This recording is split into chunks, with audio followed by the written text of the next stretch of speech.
अस्सलाम वालेकुम, मैं हूं इमरान आज़म और आप देख रहे हैं मेरा यूट्यूब चैनल इमरान आज़म व्यूज़। आज हम अदालतों के अंदर ज़ेर समाअत दो अहम तरीन मुकदमात पे बात करेंगे। पहला जो मुकदमा था उसमें सुप्रीम कोर्ट के सामने दो बहुत ही अहम सवालात थे और ये सवालात थे कि क्या किसी औरत को तलाक का हक हासिल है या नहीं, और अगर है तो किन शराइत पे, किन बुनियादों पर है। ये दो सवाल अदालत से पूछे गए थे, एक दरख्वास्त दायर की गई थी। आज अदालत ने उस पर फैसला सुनाया है और बहुत ही आम जो है ये फैसला है, उस पर बात करेंगे। और उसके साथ साथ ईमान मज़ारी सीनियर वकील हैं, ह्यूमन राइट्स की एक्टिविस्ट हैं, और उनके शौहर हादी अली चट्ठा, उनके खिलाफ जो है इस वक्त मताज अदालत के अंदर एक मुतनाज़ा ट्वीट का केस चल रहा है। उस पर आज जो स्टेट कौंसिल ने जिरा की है, जो गवाह हैं उन पर, और अब ये केस कंक्लूड होने जा रहा है। इसके बाद 342 का बयान होगा और लग ऐसा रहा है कि ईमान मज़ारी और उनके शौहर हादी अली चट्ठा को जो है जेल भेजा जा सकता है, जल्द उनको सज़ा हो सकती है। और इस हवाले से बार बार ईमान मज़ारी भी इन खदशात का इजहार कर चुकी हैं। इन दोनों मुकदमात में क्या आज फैसले आए या प्रोसीडिंग हुई, उस पर बात करेंगे। हमारे साथ मौजूद हैं आमिर बलोच, सीनियर साफ़ी हैं, सुप्रीम कोर्ट को कवर करते हैं, मातहत अदालतों को कवर करते हैं। आमिर बलोच साहब, पहले तो ये जो आज खातून को तलाक देने का हक एक तरह से सुप्रीम कोर्ट ने दे दिया है, ये एक प्रेसिडेंट सेट की गई है सुप्रीम कोर्ट के, बल्कि इंटोर्स किया गया जो सिंध हाई कोर्ट का फैसला था या यूनियन काउंसिल की सतह पे पहले एक फ़ैसला आया उसको। इसमें पहले मैं बता दूं नाज़रीन को कि इसमें जो शौहर हैं खातून के, उन्होंने जो है दो सवाल अदालत से पूछे थे, उसकी आगे डिटेल जो है आमिर बलोच बताएंगे। सवाल ये था कि क्या किसी भी शक्ल में दी गई तलाक 90 दिन के अंदर वापस दी जा सकती है, और दूसरा सवाल था क्या बीवी को दिए गए तलाक के इख्तियार में तलाक वापस लेने का हक भी शामिल है। तो जनाब आमिर बलोच साहब, ये पहले इस केस पे बताइए, ये केस क्या था और इसमें हुआ क्या, आज जो फैसला आया वो क्या है।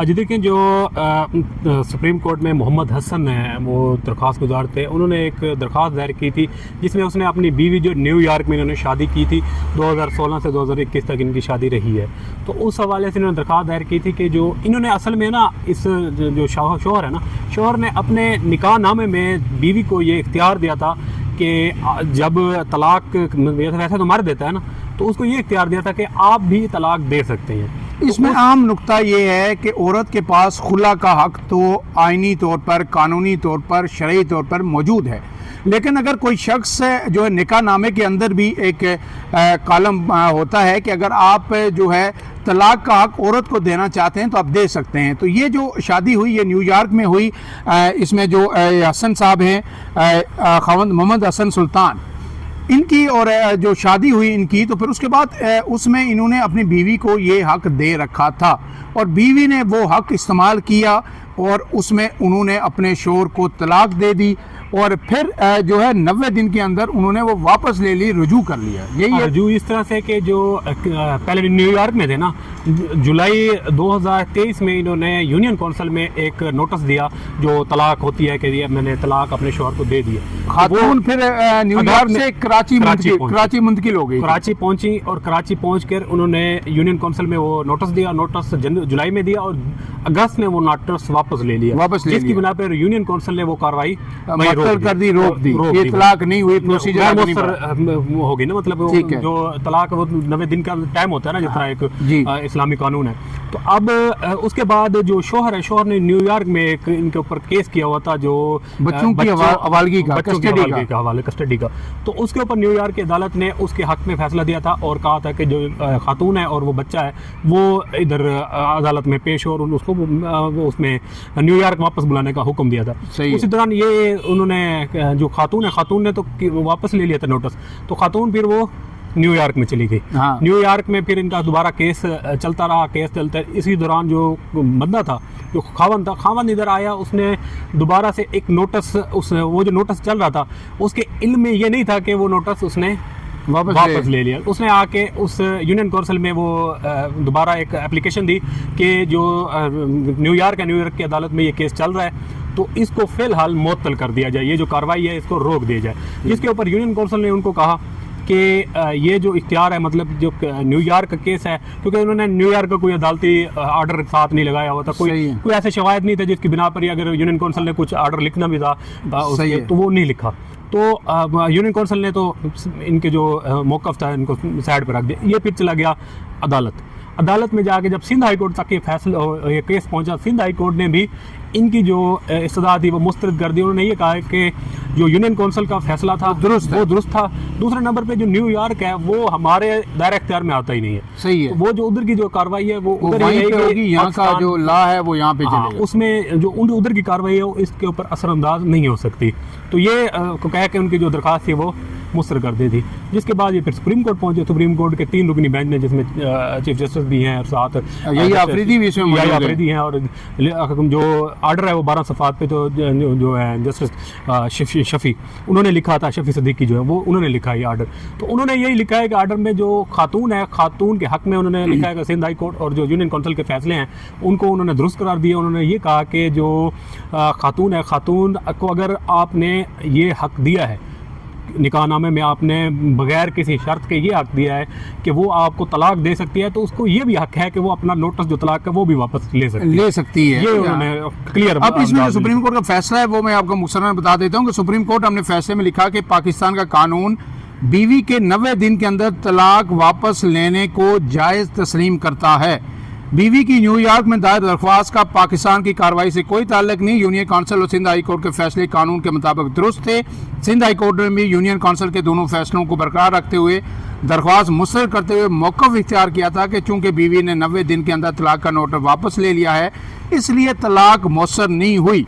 और अब सुप्रीम कोर्ट ने भी कहा है कि चूँकि शोहर ने निकाहनामे में बीवी को तलाक का हक़ दिया हुआ था, इसलिए इस जो हक़ का इतलाक़ है वो तलाक वापस लेने के फ़ैसले पर भी उतना ही होता है जितना तलाक देने का फ़ैसला। तो गोया अब अगर आप एक बीवी को तलाक का हक़ देते हैं और वो आपको तलाक दे देती है, नोटिस भिजवा देती है और 90 दिन के अंदर वो वापस ले लेती है, तो वो फ़ैसला उसका दुरुस्त होगा और ये साबित होगा कि ये तलाक नहीं हुई। तो अब ये एक अदालती नज़ीर जो है हमेशा मेरे ख्याल में हर मातहत अदालत में या दिगर अदालतों में, हाई कोर्ट्स में जो है वो ज़रूर अब कोर्ट की जाती रहेगी।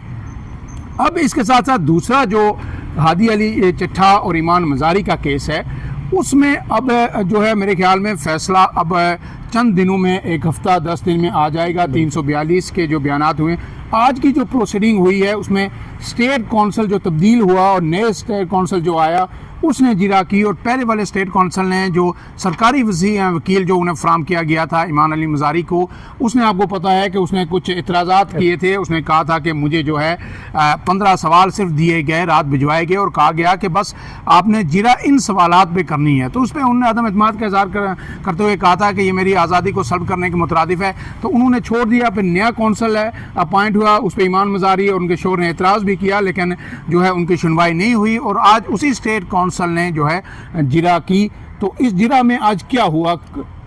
आज सबसे पहले जो तकरीबन कुछ 4 दफ़ा ये समाअत मुलतवी होती रही है दिन में। ये आज दिन में तकरीबन हर दिन होता है, जब भी ये पेशी होती है उस पेशी में तकरीबन 3 से 4 दफ़ा तो ये समाअत मुलतवी होती है। 30 अक्टूबर को इनके ऊपर फर्द जुर्म आयद हुई, उसके बाद 30 अक्टूबर के बाद अभी तक आज जाके जो गवाह हैं, गवाह के ऊपर जरा मुकम्मल हुई है और 4 दिसंबर को अब 342 का जो बयान है वो रिकॉर्ड कराना है ईमान मज़ारी और जो 4 दिसंबर को हादी अली चट्ठा है। अब एक और भी साथ जो आज जो अफजल मजोका हैं, एडिशनल एंड सेशन जज हैं, जिनके पास ये केस चल रहा है, उन्होंने आज 4 दफ़ा ये जब केस बार बार जो है ना मुलतवी किया ना, तो अपने एक ऑर्डर में जो मैंने रिटर्न ऑर्डर पढ़ा है अभी, उस ऑर्डर में उन्होंने ये लिखा है कि जो 342 का बयान है वो तो 4 दिसंबर को होगा। साथ उन्होंने जो आज की जो समातें तो उनके ऑर्डर जो लिखे हैं ना, उनमें ये लिखा है कि जो ईमान मज़ारी और हादी अली चट्ठा हैं, ये इन्होंने मिसबिहेव किया करते रहे हैं ये कोर्ट के अंदर। तो मिसबिहेव करने का 353 CRPC के अकॉर्डिंग ना, तो ये अपना हक़ खो चुके हैं कि ये जरह के दौरान अदालत के अंदर मौजूद रहे।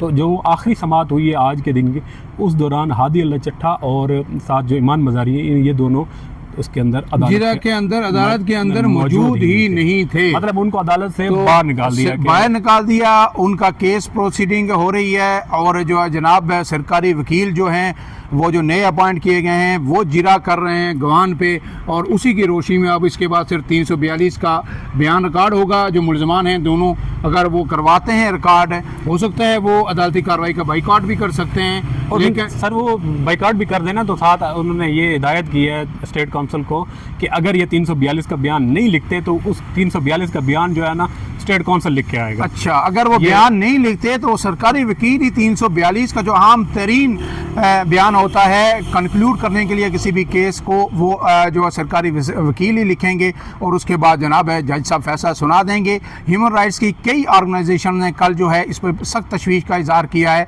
कि जो है ईमान अली मज़ारी को जो है वहाँ पे विक्टिमाइज़ किया जा रहा है और झूठे मुकदमात में उनका ट्रायल किया जा रहा है, उन्हें जेल भेजा जा सकता है। ईमान अली मज़ारी बार बार ये कह चुकी हैं कि कम से कम ये चाहते हैं कि मैं और मेरे शोहर को 6 माह के लिए जो है जेल के अंदर भेजा जाए। अब देखना ये है कि 4 तारीख को 4 दिसंबर को ये जो प्रोसीडिंग होती है इसमें क्या 342 का वो बयान रिकॉर्ड करवाते हैं या नहीं करवाते हैं। एक और मैं वो कर रहा हूँ, आपको दखलंदाजी कर रहा हूँ। अच्छा, आज पता क्या हुआ है, आज जो समाअत हुई है इसमें एक बरीयत की जो दरख्वास्त है वो भी आज थी, उसको भी मुस्तरद किया है अदालत ने। उनकी जो बरीयत की दरख्वास्त थी उसमें उन्होंने अब हादी अली चट्टा ने भी अपने उसमें ना दलाइल दिए। दलाइल के दौरान उन्होंने कहा कि जो मेरा अकाउंट है वो 2025 जनवरी 2025 का जनरेट हुआ है। उन्होंने अपना ये जो अकाउंट था वो जज को भी दिखाया, और लेकिन जो मेरे खिलाफ ट्वीट्स हैं या जो मेरे मतलब जो जिनके बेस पे केस किया गया वो उस अकाउंट से किया वो बताया जा रहा है जो 2018 का है।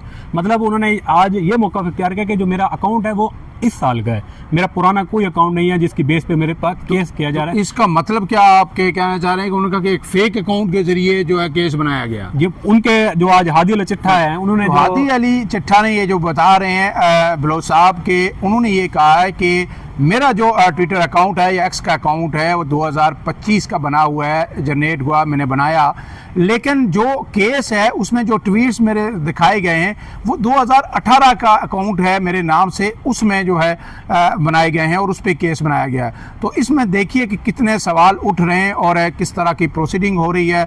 अफजल मजोका साहब जो है इसकी प्रोसीडिंग कर रहे हैं, अब देखना है कि इस हवाले से फ़ैसला क्या आता है। फ़िलहाल के लिए इतना ही। आमिर बलोच, इमरान आज़म को दीजिए इजाज़त। अल्लाह हाफ़िज़।